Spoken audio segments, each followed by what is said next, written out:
8. And through the town website at www.eastham-ma.gov. That is a change. We normally used to broadcast over channel 18, but Comcast has changed their lineup. So we're now on channel 8. So that's for your information. So we'll start with any public or select board information on items that are not on the agenda. Does anyone have anything? Amy?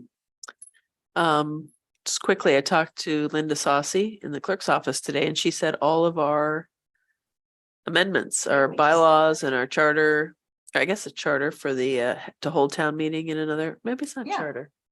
Maybe it's just a Yeah, bylaw, was it? All the bylaws. whichever it is. That we can have town meeting in another town. We should probably start planning because they're gonna fill up. If we want it like in the auditorium in Orleans or something. We should probably Reserve. get on booking that, yeah. May's gonna come around before we know it. Jerry, you have anything? No. I do. I went to the meeting of the Historic Commission last week. And our plan, and which we accomplished, of consolidating the Historic Commission and the Cemetery Commission, it seems to be working extremely well. The Historic Commission, Jay Camp, has met with John Ruffley and gone over. They toured both cemeteries, came up with a list of action items on things that needed to be done and maintained. And they're going forward with that. So I think that was a good move, and the Historic Commission and John are doing a great job. So I think we'll see a benefit out of that consolidation. Does anyone in the public have anything they'd like to say? Okay, we'll move on to appointments. The first is a tax classification hearing. Colleen Mercurio and Rich Bienview, you're on. Well, thanks for having me. Colleen had a family emergency at the last minute today, so she's not here. So you've got me. I ought to be able to get through the high points of this, but if you have any detailed questions, we can follow up with Colleen and get back to you. But in Colleen's absence, I would like to introduce Alexandra Peterson. I don't know that we ever really formally introduced her to the board. Why don't you come on up? Alex is, I think technically we call her there. It's just a simple. The field appraiser, but she's our assistant assessor in training. And this, I'm glad you're here to participate because this is kind of closes out her first full cycle of participating in the valuation of property and the presentation to a tax classification hearing, which, as you know, you're here tonight to decide on essentially 4 things. The first is the allocation of the tax levy amongst the valuing property classes, 5 different property classes, and to decide on 3 potential exemptions. So we'll go through those really quick. And I do believe you had some information in your packet, and there is a presentation that I'll share online as well.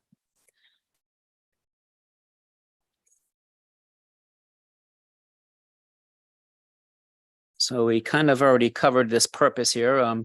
You have to determine the percentage of tax to apply to each class of property, real or personal property. And we're talking and deciding tonight for this fiscal year on a residential exemption, a small commercial exemption, and an open space discount. The assessors have met and they've provided their recommendation, which we'll get to at the end of this.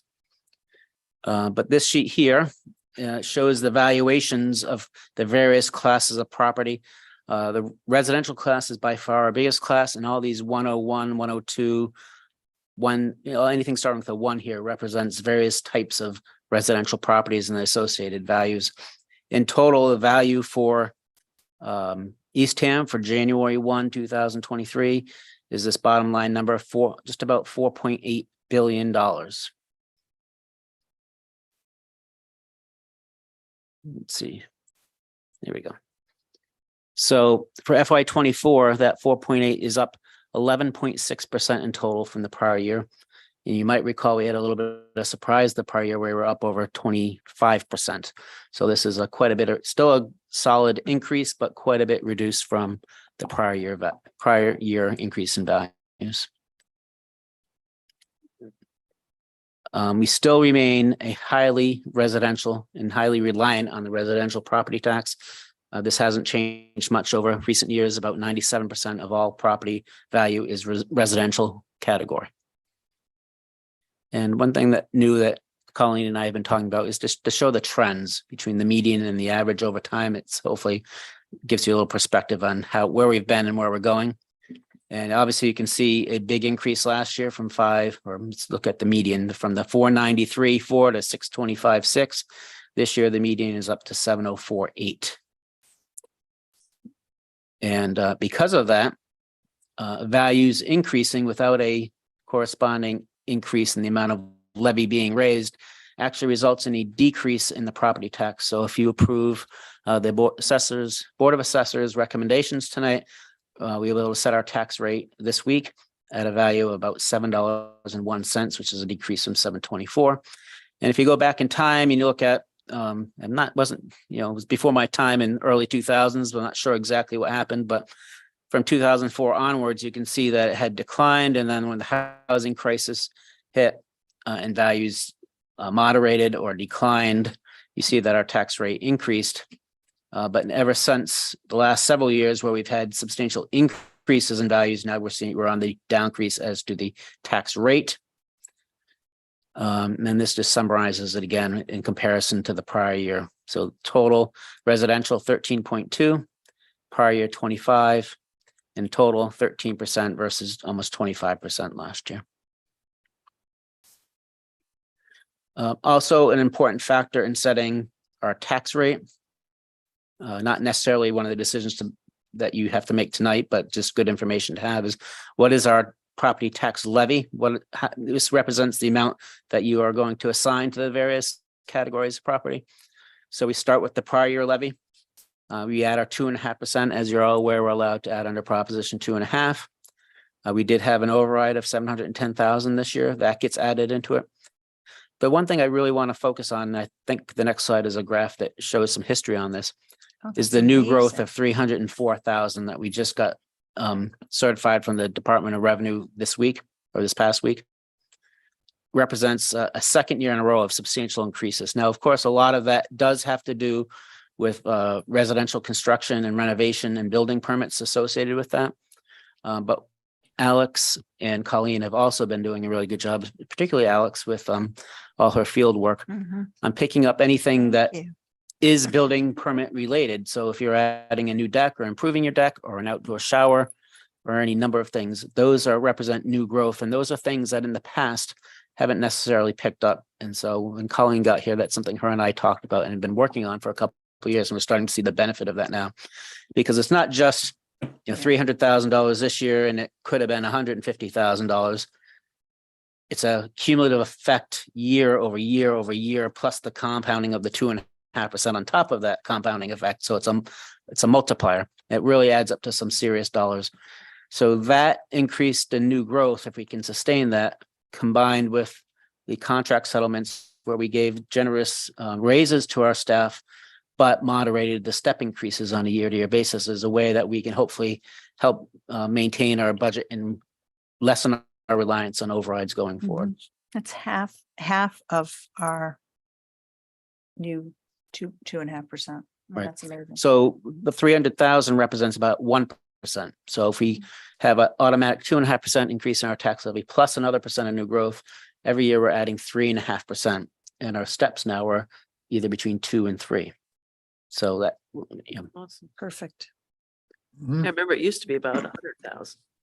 Yep. and well, It was pretty here's steady. the chart right here. At like 140. there We you go. sat at So 140. 304 last year was 307, was 139, 187. And so, 150 was a good year for us. Yeah. So we're hoping, it might be overly optimistic to expect 300,000 year in and year out. Certainly has been a lot of renovations going on.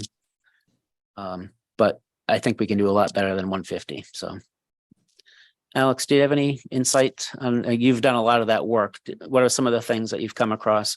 And I should also say, if you want to take a second to explain it, she's been working with this community development office and coming up with a process to reconcile building permits and building activities. Do you want to mention anything about that?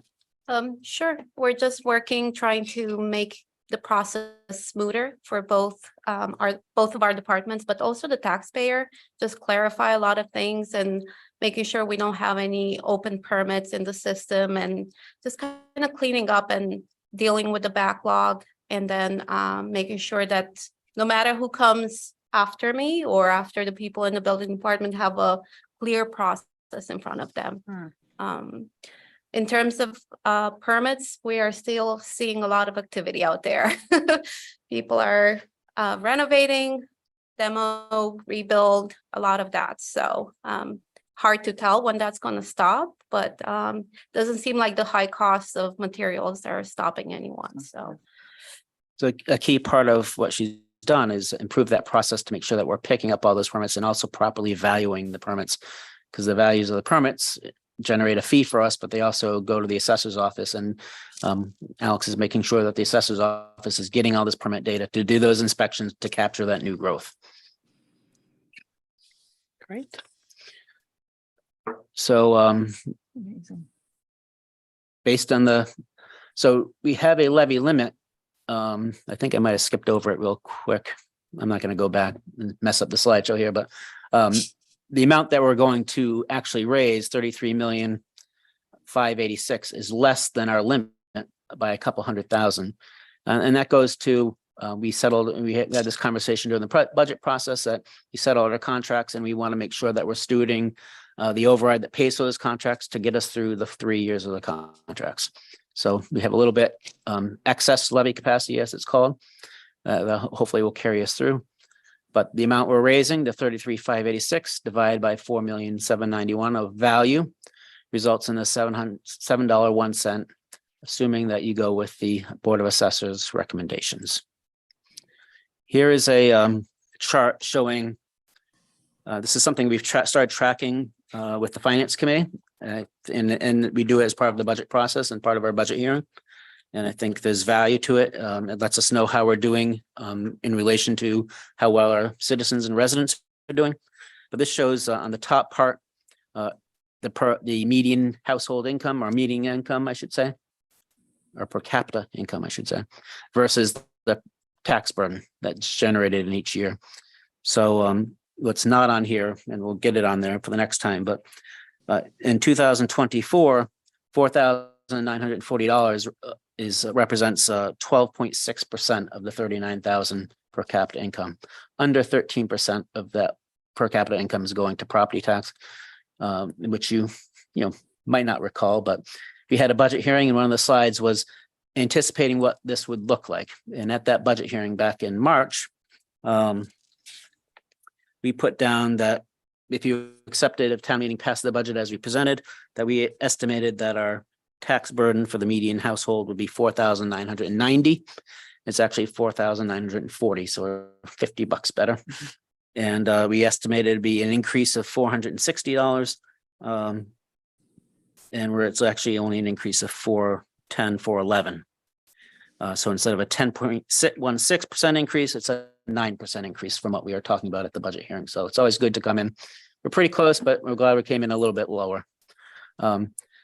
But last year, this 12.66% of per capita income is an increase and is expected, and we're hoping to hopefully not increase that percentage too much. But it's a result largely of the debt that's coming on board related to the water project. So with some debt dropping off, we're hopeful that we can keep it in this 13% range. The prior year, the percent of property tax burden to income was just under 12%. And then the last couple of years has always been about 11.5. So we're been holding a good range, and we're up a little bit because of all the new debt.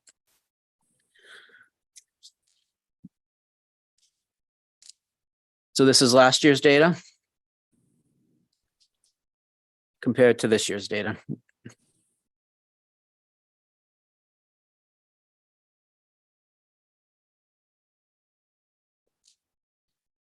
And this is just summarizing it again. Which brings us to what we're really here for tonight. That gives you all the information of what all the resultant factors of the appropriations and values of properties. So now your decision for the point of the classification hearing is, of that $33.5 or so million of property tax levy, how much do we want to allocate to each of the property classes, commercial, industrial, personal property, and residential? Historically, Eastham has always, and the Board of Assessors recommend a factor of 1, meaning that it's applied equally amongst all the classes. We don't have any substantial differentiation. You don't have a large commercial base that would justify really doing something much different. If you did, potentially you could reduce the tax burden on the residential class, but you would increase it on the commercial class, which is very small. You'd have to make a dramatic shift in order to achieve any degree of value to anybody because you have such a small base. But that's the effect of doing that, of shifting that. Do you know of any towns on the Cape that have a different for commercial? I do not think so. Okay. If you do that, it results in a split tax rate. So there's 2 different tax rates, at least, one for the commercial, one for the residential taxpayers. And the personal property tax, Rich, that's personal property. My understanding, it's only paid by non-resident taxpayers on the value of stuff inside the home. Is that right? Correct. And also commercial, the value of equipment and things like that. Mhm. I'm just curious if any towns have that greater than 1. No. Again, that would result in a split tax rate for the commercial, industrial, and it's called CIP. Commercial, industrial, and personal property tax would be a different tax rate than the residential tax rate. I don't believe that you can fine tune that and have it just to the personal property. It's got to be to the 3, the commercial, industrial, personal property. All right, thank you. You are also here tonight to take your vote on 3 potential exemptions. And we have a process here where we've talked about the residential tax exemption each winter in January, plus or minus. And at that time, you voted not to adopt it for this fiscal year, which is, and if you maintain that position, that's helpful to us. That's why we can get here and set our tax rate, submit it to the Department of Revenue, get it certified. It allows us to send out our tax bills, which greatly helps with our cash flow. It enables us to get through the fall, summer and fall, without having to do any temporary borrowing. As you know, if you were to adopt the residential tax exemption, we would have to need some lead time to set up modifications to our software and to do some advertising and solicitation of applications and have that whole process. But that's something that we'll continue to talk about in January, and the Board of Assessors recommends that you do not do the residential tax exemption, and they would like to meet with you in advance of this upcoming year's session to talk about alternatives that they've been considering and working on. There's also a potential for an open space discount. We don't have any, so we don't. The Board of Assessors does not recommend that, and we make no sense to do so. Can you explain that to me? We have open space, right? Mhm. But you said we don't have any parcels that are classified as open space. Well, Cape Cod National Seashore would be the biggest, which we would consider open space, but I don't think that's even meets that classification because it's just exempt altogether. Well, I'm thinking about this thing where we have designated, conservation stuff where you designate a piece of property as conservation restricted. And So, I always thought that was open space. and so we have town-owned open space, but again, it's just exempted altogether. It's not even a parcel.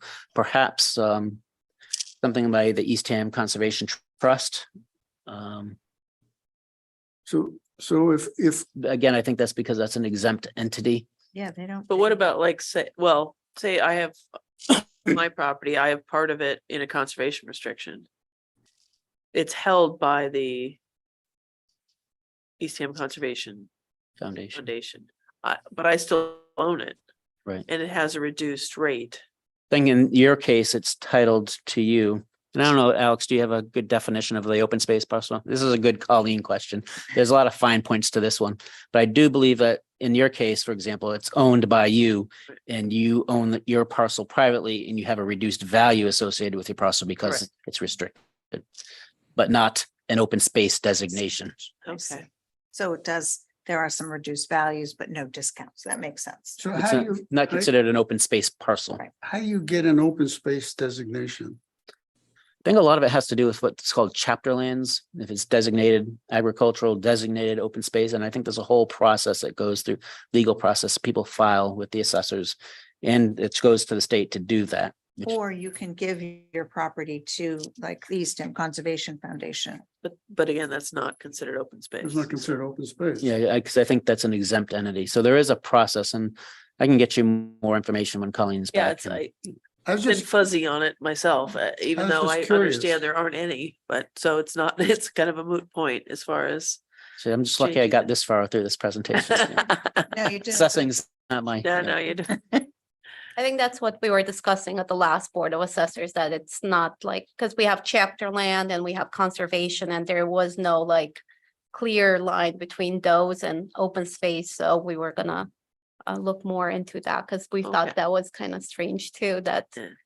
some things you look at them and you would classify them as open space. Right. But And then the final exemption that you can consider is a small commercial exemption. And it has to meet certain limits, less than $1 million in value, less than 10 employees in average over last year. But it doesn't go to the business, it goes to the owner of the building. So you'd have to be a business that owns the building that you operate out of to get the value associated with it. Presumably, I guess if you got some reduction, maybe your rent could be less, but again, we're talking about less than 1% of commercial property, Hmm. or maybe it was 1.8%, I think it was. Very small percentage that is not really worthwhile, and then you'd have to make a substantial adjustment in order to derive any value since it is so small. so you said 1 point something% could qualify for a commercial exemption. Of that 1+%, some of that would not go to the business, it would go to the property owner. Right. Do we have any idea what that split is? No, and that we'd also have to parse that down for valued less than $1 million and having fewer than 10 employees. And that was certified by, it's not employment and training anymore, I forget what it's called, but a state agency. So we shouldn't have a protest next week of all these commercial businesses coming, say, why didn't we get an exemption? I wouldn't imagine. Well, if you think about Town Center Plaza, all 8 of those businesses wouldn't meet the criteria because someone else owns the building. Right? No, but I gotta imagine there's some commercial businesses in town where the business actually owns the property. Yeah. Absolutely. Yeah, Rich, with this exemption, if you had this exemption, would it be similar to the residential one that you still going to get 33 such and such million in taxes? And so if you get an exemption to the commercials, basically the residential properties would have to pay a little bit more. Is that how that? No, it this would stays work with as it. Well, Stays within the property class, so giving these small businesses the exemption would be at the expense of the other commercial, industrial, and personal property. They would make up the difference. okay. Oh, that really changes. Yes, okay. Thank you. So the Board of Assessors has reviewed and voted all these, and they recommend a residential factor of 1, which is a unified tax rate. No residential exemption, no small commercial business exemption, no open space discount. And here is the suggested motion on the board. So we could do a motion with all of it at once. Yes. Awesome. Oh, One question I have is, but then we're going to look at this in January that you said, Rich, with the residential exemption. We review every January, we review the residential tax exemption, non-resident versus resident.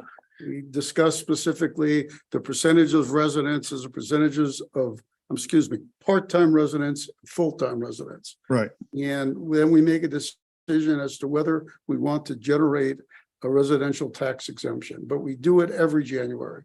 And the reason we do it in January, Jerry, is it does require some lead time for us to make software adjustments and have a process set up, solicit Right. applications and process the applications. And potentially even hire someone. But then what are we discussing today? Because I think it's August. I don't think it's January at the moment. Right. Well, it's we do it in January so that we have 6, 7, 8 months to get it in place if that's what you choose to do in the future. But right now, you can't take these votes. You can't have this tax classification hearing until all our values are certified by the Bureau, what's called the Bureau of Local Assessment at the state. And they've certified all those values. And we can't have this presentation to you if we don't know that it's, the value is 4.8 billion, for example. Because what if it was something else? Maybe theoretically it could change your mind if So- the values are Right. different. Very So confusing. theoretically, okay. Next year at this time, if in January, we would vote to have a residential tax exemption, then we'd be looking at this document indicating that we have a residential exemption, tax exemption for part-time, for full-time residents. So I mean, we're working a year in advance, basically. Since we decided in January, we weren't gonna have one. That says we don't have one for this coming tax year. But if we decide next January that we want one, then we That's would more of an begin the process to have it. More of an informal vote. Yeah. So, yeah, this is the official, Yeah, Hearing. there's a All right. Now I designation as a understand. tax classification hearing. This is where those things need to happen and it has to be advertised on your agenda as a tax classification hearing. And the Right. DOR always looks for that type of. I mean, the vote you take in January, ideally it's consistent, but truth be told, if you decided in January you wanted to go with a residential exemption and we started to prepare for that, you could still vote in August not to do it. All right. Because this is your official vote. Thank you. That helps me immensely. So one of the reasons I raised it is that both Jamie and Suzanne are not here, and they were in January. They were the two that voted in favor of residential exemption, and the three of us who are here voted no. I just didn't know. So, but today, it's a requirement in the sense, timing, that we have to do it today. Yes. Okay, You ready? so I guess we move, you had the motion up there. I don't see it now, but I would move that He was motion. gonna make it. I'll do it. Okay. All right, I move to use a residential factor of 1, not to grant an open space discount, not to grant a residential exemption, and not to grant a small business exemption. I'll second that. Is there any discussion? Okay, we'll vote. Jerry, Yes. Amy, Aye. and I'm an aye. Okay. Thank I you. got one thing I'd like to bring up. The Tax Assistance Committee. In past years, when the tax bill went out, there's been a blurb on the tax bill that told people about they could donate Mhm. for tax assistance for people that needed help. So this year, they're going to have a flyer with the tax bill that hopefully explains the program and the ability to donate towards it, because at this point in time, they can't give out any money this year because they have no money. They have very little money. So I just wanted to make sure that happened when we sent out their tax bills. Yeah. Okay, if I can help with that at all, let me know. Since you mentioned that, I will mention, we've been working and waiting a couple of years now for that East Ham Community Fund that town meeting approved as special legislation, which would allow us to expand some of that and maybe solicit or even put some of our own money into it. So it makes it all the way through the committees, but then never makes it to the floor for a final vote. So I'm hopeful that this is the This the is year the that year. that happens. Okay, thank you very much. Thank you. Thanks, Alex. Thanks, Alex. Thank you, and welcome. Thank you. Come more often. We'd love to have people come to our meeting. Okay, we're going to go to Paul Lag now for the master plan update. Good afternoon. Just want to get a brief update on the master planning effort. As you know, back in March, we had the Northeast Ham Village Center master plan done through our consultants, and that laid out a number of items for consideration for the Tea Time site, Town Center, and the COA site. There's some things pending with that. The next step, however, is to look at the zoning. And these were action items that were recommended in that study, and there are also action items that are included in the strategic plan. But also the seeds for what this scope of work is were actually planted several years ago, because this kind of goes back to even 2007 when we had the original Village Center study done, and 2017 when we had our technical assistance panel report. Things like form-based code and architectural guidelines were outlined as recommendations in that report, and really, and the DCPC zoning that we put in place in 2017, 2018. At least in my mind, this scope of work here was always the next step in that DCPC rezoning that we did, because that was really done on a short time frame to deal with some development pressures that were coming into town, and we did a good job at getting some things done.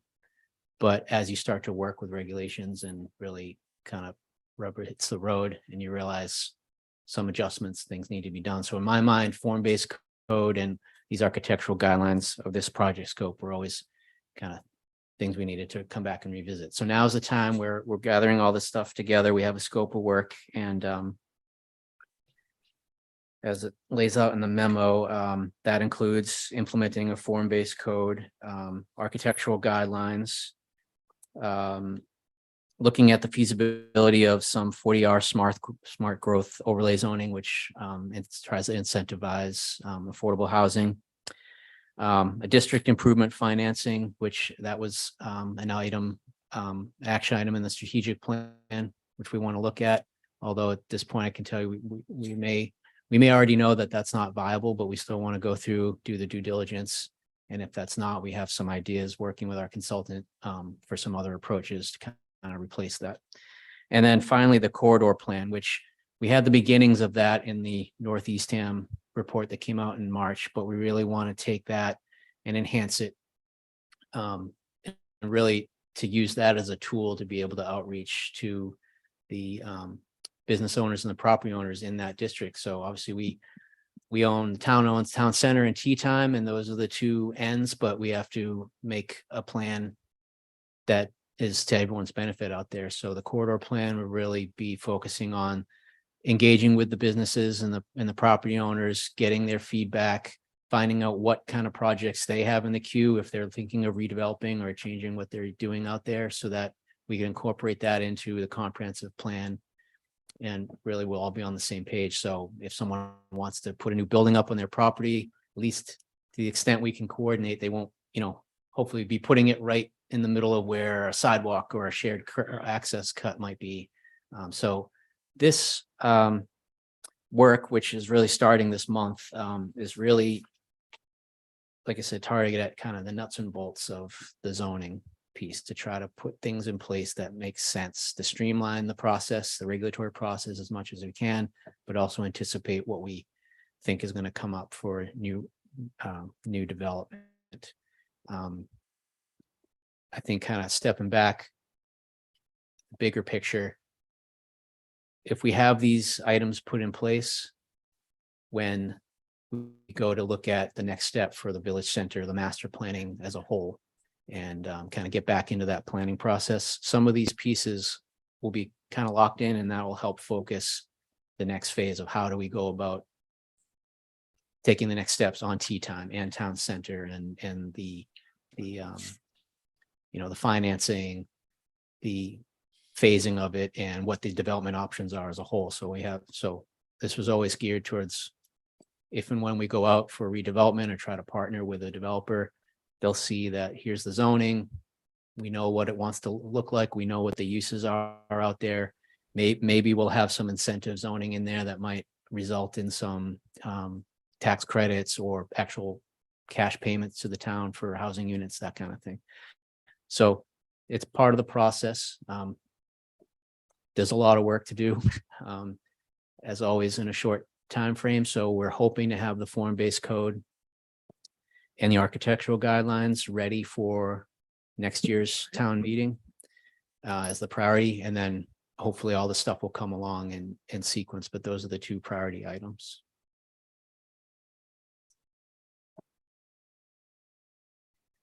It's great. That's what we'll be working. Oh, I should mention, the kind of structurally, the zoning task force will be the kind of nucleus to advise staff and the consultant. And so we'll use that. We're having a kickoff meeting on September 5th at 4 o'clock. And so there'll be advisory. And then, like I said, we'll be forming some stakeholder groups and just try to get out and get in contact with the businesses and the property owners in there and go from there. The consultant, Ted Brovitz, actually worked on the 2007. He worked for Stantec Consultants at the really? time. So he Right. worked on the Yeah. 2007. So he, so he knows Eastham. He's going to bring a lot of institutional knowledge. So, which is great, because we really want to kind of dive in, kind of jump ahead in the alphabet a little bit. We don't necessarily need to start at A with the grand visioning and the goals, because we know what the town wants. So we have the strategic plan. We've done all the tea time outreach. So I think that stuff we're confident in, so we can dive in a little bit further in the alphabet and say, what do we want to do on a parcel by parcel basis? Yeah, I think that's one big reason it didn't happen back then. Mhm. They hadn't done all that legwork. They just showed something that people were like, what is this? And there was not much input, I think, Yeah. really. So, yeah, and really what I'm hoping is that, we will of course have public meetings and be looking for feedback, but when we do those meetings, really, I want to be bringing something that, here's what we're going to do based on all of the visioning and all of Not that start stuff, so that from we can scratch. actually Right. have feedback, not, would you like this or would you like, Right. no, this is what we think works based on all of the previous planning experience and what is the best practices, and then That's great. get feedback on that. So So I might have missed it though. Are we working with the Cape Cod Commission on the form-based coding and the architectural design standards? So not directly. So because if we do all of this, what it entails is revising the DCPC zoning. And so that requires approval at our own town meeting, but also requires approval by the Cape Cod Commission, the commission itself, not the staff, but the commission and the County Assembly of Delegates. So there is a role to play for the commission. And so what we're doing is basically going to involve the commission planning staff as much as they're going to be available to help, to come to these meetings and check in with them, so that when we put this package together, they can basically recommend that it fits with and it's really just to make sure that what we're doing still coincides with the intent of the DCPC and the goals and the vision for that. Well, So- what I'm confused about though is that, I worked with you on the DCPC and we have not, I don't believe, and I could be wrong, that we have solicited anything to do architectural design standards. In other words, I don't remember us having any meetings that said, these are the kind of houses we want, these are the kind of colors we want, the kind of things you would get in architectural design. So my question is, where is that basis? Where will that come from? Those decisions and those selections for architectural design? So at this point, I don't anticipate that we're going to create like a very strict code of like mandating colors and minute architectural details. It's going to be more of basic forms and layouts and ways to massing and scale and that kind of thing. So And we have the expertise to do that Well, Internally. no, the consultants That and drove it. the consultants, that's what we're bringing them in for. So what we have in the zoning bylaw and the DCPC right now is we reference the Cape Cod Commission's guidelines for architectural guidelines. They're not regulations, though. They're basically best practices and suggestions for the guidelines. So they're not. So we want to, and there's a lot, and those are good guidelines. So we want to, certainly take the best parts of that, add anything in that the consultant might have, and then actually just blend it into the regulations so that it has more teeth, so that we can get the results we want out there, but it also is going to put predictability into the zoning. So like I said, the developer or the business owner says, I want to add an addition or redo my property. If I build it like this, we may not dictate colors and you have to have this type of window and all that stuff. I think that we're not really going that route, but these basic forms, these roof pitches, these size and scale, the step backs, the facade variations, if we have that, that gets us to, an aesthetic without dictating personal preferences. So it's a balance. So we have something in I guess to answer your question, we have some pieces in the bylaw. We want to build off what we have, and that will involve some collaboration with the Cape Cod Commission. All right, thank you.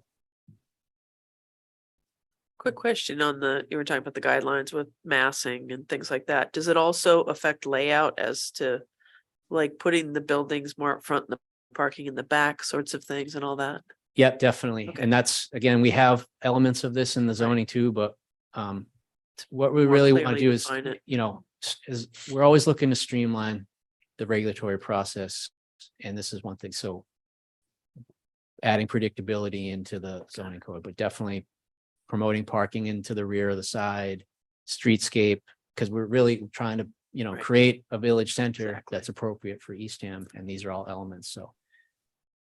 And Cool. really, it's, I'll don't want to go on too long, but the form-based code focuses on what you see and what gets built, and less emphasis on the uses, what's happening on the inside. So as long as we're separating things that should be industrial, we don't want industrial or nuisance uses in the wrong places. But other than that, it really is focusing on it's a store, it's a beauty salon, it's a art studio, it's a gallery, it's a convenience store. All of these things are less important really in the grand scheme of what's it going to look like, and is it going to function well with the parking and the layout and all that stuff. So that's what we're aiming for. Awesome. Thank you. Jerry, do you have any questions? No, one, just to make sure, what you're looking at, Paul, is really commercial, not so much residential here, or is it going to apply to residential as well? So the area that we're talking about is that Northeast Ham commercial district. So it's commercial and mixed use.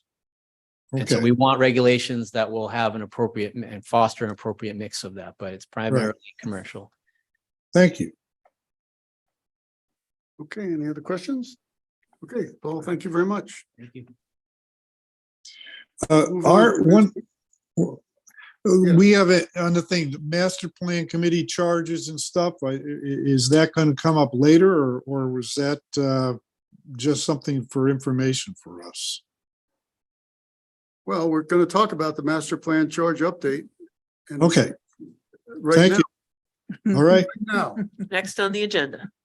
okay. Next on the agenda. Number one, master plan charge update. It was in our package. Yeah, I've made no changes since the last time you saw it. I just wanted to give people a chance to comment on it. But even if you vote it tonight, that will allow us to start building those committees, or rebuilding some of those committees. And we can always come back and make tweaks. So, All right, I'll make a motion. We approve the master plan charge. I'll second it. oh, yeah, master plan committee charge, yeah. Yes, sorry, master plan committee charge. Okay. Did you, Mark, you seconded it? Okay. Yeah, any update, any discussion? Okay, we can vote on that then. Jerry, Yes, Amy, Aye. and I'm an aye. The next one is the Strategic Planning Committee charge update. It looked fine to me. I mean, so I'll move that we adopt the strategic planning steering committee charge update for 2023. I'll second that. Any discussion? Okay, we'll vote. Jerry, Yes. Amy, Aye. and I'm an aye. Okay, let's move on to the next. Can I just add one more since it's committee related? I'm so Absolutely. sorry. Absolutely. We also, the capital projects committee charge that you already voted on, that got sent to the finance committee. They're having a meeting this week, so I'm assuming we'll get some feedback on that. But I want people to start thinking about, maybe we'll send something to the search committee with the charge, just saying we have a new something. We have a new committee that will replace old ones. And I have gotten, a couple of people that are expressing interest, both really good candidates. One member of the finance committee is interested, and Fred Guidi wants to come back. Red, all right. Yeah, Great. Okay, thank you. Okay, let's move on to the National Seashore Parking Contract response. So I had a hard time understanding what he was saying. But I'm gonna let you interpret where we are. well, I think when we responded the first time, it was because I believed, and I think you agreed with me, that we had a basic disagreement or misunderstanding, whatever you want to call it, about what the 2022 agreement that we signed stated. And so that was the first response. In this one, and I thought I wrote a letter that was very clear about where we stood on all the items from that agreement and referenced the two deeds that conveyed the property to the seashore, because I think, whenever we're in a situation where we're thinking about these things, we have to go back to the document that started it all. And that 1965 deed is what started this collaboration. And so I had reminded the superintendent in that letter that I sent on your behalf, that you and I sent, basically, that said, the deed to us is clear that the town of Eastham conveyed both beaches, all the property for both beaches and the roads that connect them, for the value of free parking and free access to those beaches and roads in perpetuity. That was the deal, the original deal. And so just wanted to remind them that that is our interpretation of it, and that our interpretation of the 2022 agreement was that, yes, the parking areas were separate and we were going to help them manage our part of the parking area, but that we would still share both areas if necessary, like we always have. So residents from Eastham taxpayers should not have to pay even when they wait in the other line for the general seashore parking. So that was what I said. And I thought the letter was a little confusing, but I thought basically what he was saying was the free parking only applies to the adjacent parking area that we're splitting up. And for the shuttle parking area. And that the document that we signed in 2022, I was right. We do have a basic disagreement because the park believes that we agreed to the attached maps only, so that the free parking was only at the Eastham designated spots. So it was disappointing. I would remind everyone that when we did our draft of the letter, we just said the number of reserved spots for Eastham residents. It was the seashore that put The map. the map. But we in did place. want the map. Yes, the We map. wanted will the help. map. And that's fine. But it isn't exclusive to the map. No. The map was just supposed to be referenced so we could show people, instead of just throwing a number out, here's the spaces. You can see Right. where the spaces are supposed to be. Right. I think, I look them as they confuse the 2022 agreement with the deeds. The Mhm. 2022 agreement does nothing vis-a-vis the deeds. My understanding is the 2022 agreement came about after to try and help them. I guess Eastham did not create its own beach. And we helped them not have drop-offs on the roads. So I look at this as they're saying the 2022 agreement is it, and ignoring the deeds, which is exactly incorrect. The deed says you can't charge an Eastham taxpayer to park in a National Park Service designated parking lot for Coast Guard Beach or Nauset Light Beach. And my personal view on this is that if we push that hard, that they National Park Service may try and get out of the 2022 agreement. But I think that the problem with agreeing with their interpretation is that we've changed the nature of the deeds, which we cannot do, and we have not done. So we have to make that perfectly clear. I have one question for Jackie, if you know, of talking to the lawyer, our counsel. Reading the deeds that you included lets me see that the town granted to the Park Service Doan Road from Nauset Road down to Coast Guard Beach, and Cable Road from Nauset Road down to Nauset Light Beach. And it doesn't say anything about Ocean View. Did the town, is it read that the town is deeded Ocean View because that's also an access to each of the beaches? No, I'm sorry, Jerry. That was my bad. No, we did not deed that beach. You're correct. It's Cable. Right. It's a town road. Yes. Okay. So, yeah, just looking at it, this is from a Machiavellian strategy view on this is I would go talk to them, but I would immediately put up signs on Ocean View Drive, work with our police department and say, we can have drop-offs at Coast Guard Beach and Nauset Light Beach until this gets straightened out. And the thing that gets me most upset is this is a change post 2022 agreement, because last year it didn't apply. So this is a change the Park Service has done. All right. I like your idea. And you're absolutely correct. Our attorney has opined that the deed supersedes all. So Yeah.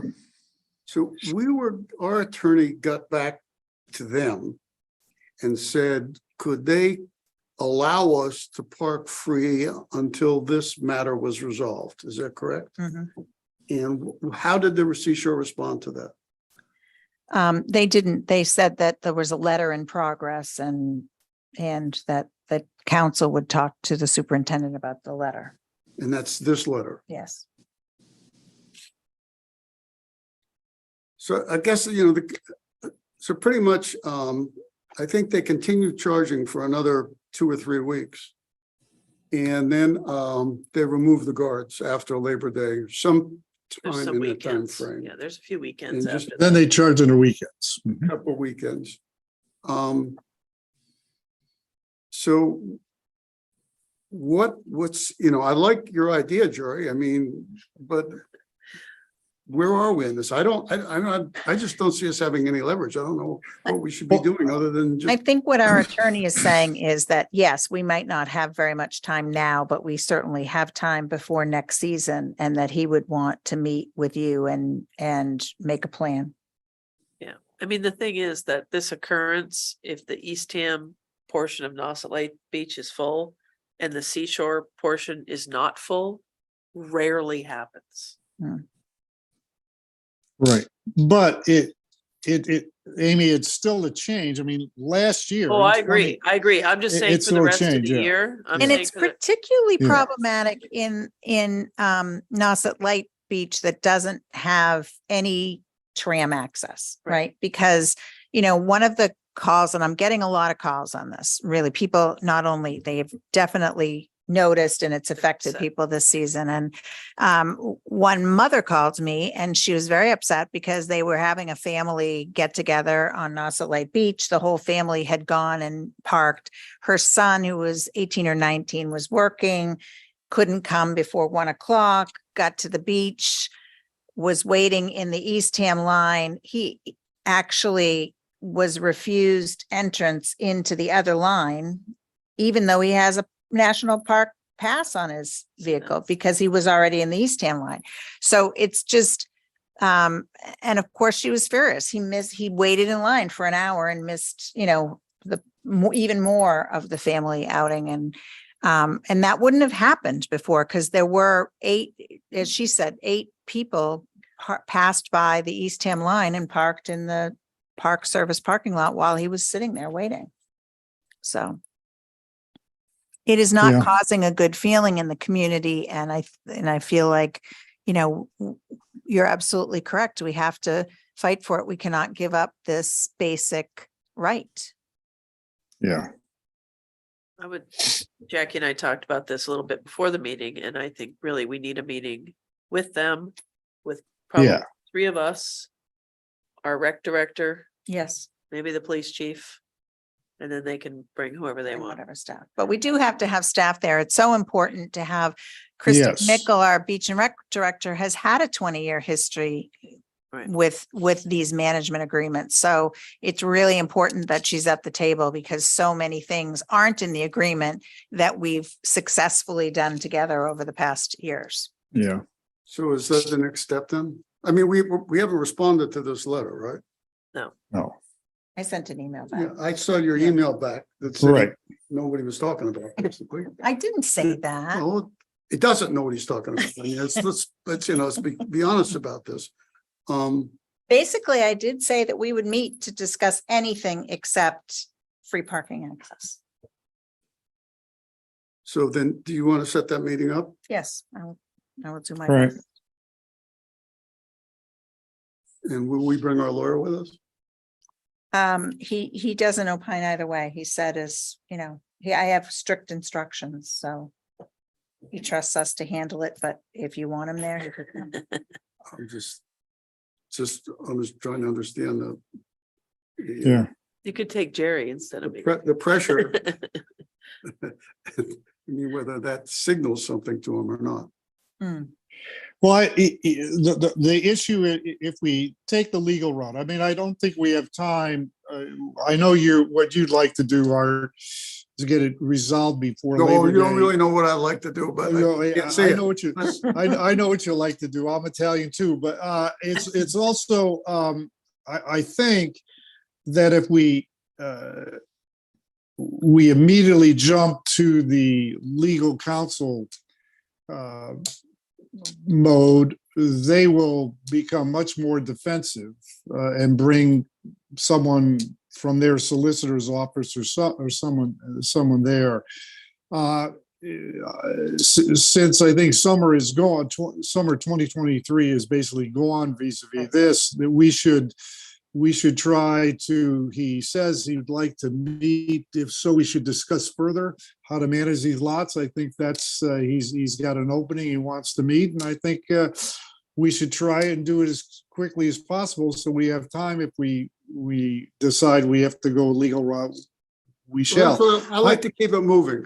Yeah, one question I have Jackie or any of you, because I don't recall, can we or can the Park Service with notice get out of the 2022 agreement?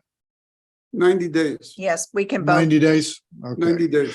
I think, you see, I think that that's most likely a reaction that a knee-jerk negative reaction to the Park Service can have on this. What it does is it hurts, will eventually hurt Coast Guard Beach vis-a-vis Nauset Light. That parking lot, I don't know how many more years it's going to be there. I think that when all of us were at the part-time taxpayers meeting, Brian was saying that they're looking right now into setting up a shuttle service, trying to find some place to build a parking lot, I guess, near the high school and have a shuttle service. So That would be great, because I think that would be helpful. Right. If you read between the lines, he's threatening that when they reduce that parking further, we may not have any spots.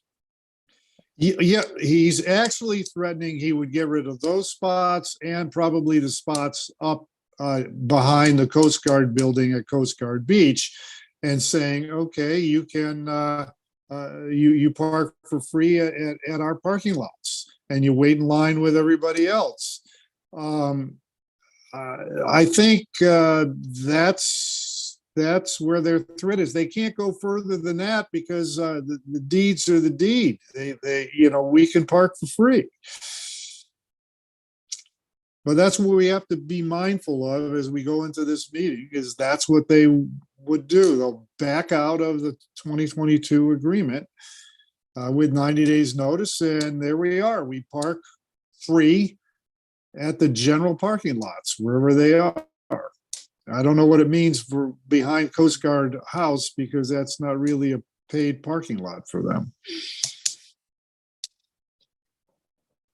Okay, set a meeting up. Yep. Move on to the town manager's report. So as Amy stated earlier, all of our bylaws have passed the Attorney General's office review, so that's excellent.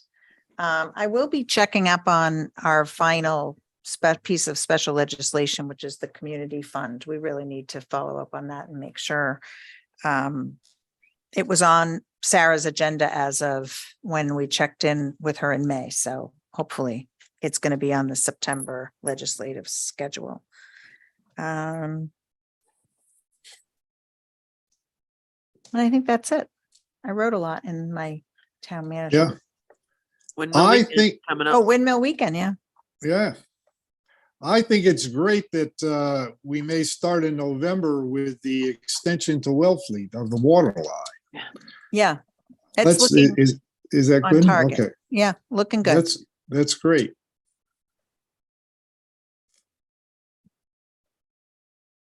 I don't see any. I'm good.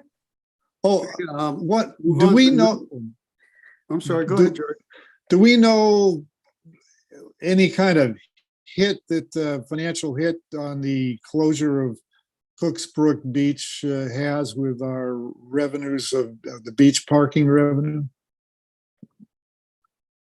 It's a good question. I think the daily parking revenue is down this summer anyway, because we had such odd weather Right. that at the beginning of the summer, but we still have First Encounter and all the other beaches. So I don't know. I Right. mean, I put in all the other statistics that we had, but I don't know what the cash reconciliation like, on the daily. How many, 300 more, 300 or 400 more taxpayer stickers? I this know. year? I know. Yeah, that was amazing. Yeah. So, but I'll get that And from I- Christine as soon as we have it. And I got the notice, the email on us resurrecting ancient bacteria. So that was kind of nice. It's ancient peat. Ancient peat with the bacteria within it, I guess. Well, when the air gets to the peat, it. then we get the bacteria. Bacteria coming, yeah. All right. Perfect conditions. Perfect storm. All right. New and upcoming agenda items, if needed follow-up, does anyone have anything? No. All right, move on to minutes. We need to vote on the August 7th minutes. I'll make a motion to approve the August 7th minutes. I'll second that. Any discussion? All right, Jerry, Yes. Amy, Aye. and I'm an aye. There any other business or correspondence we want to talk about? Okay, I'll accept the motion to adjourn. I'll make a motion to adjourn. And I'll second that.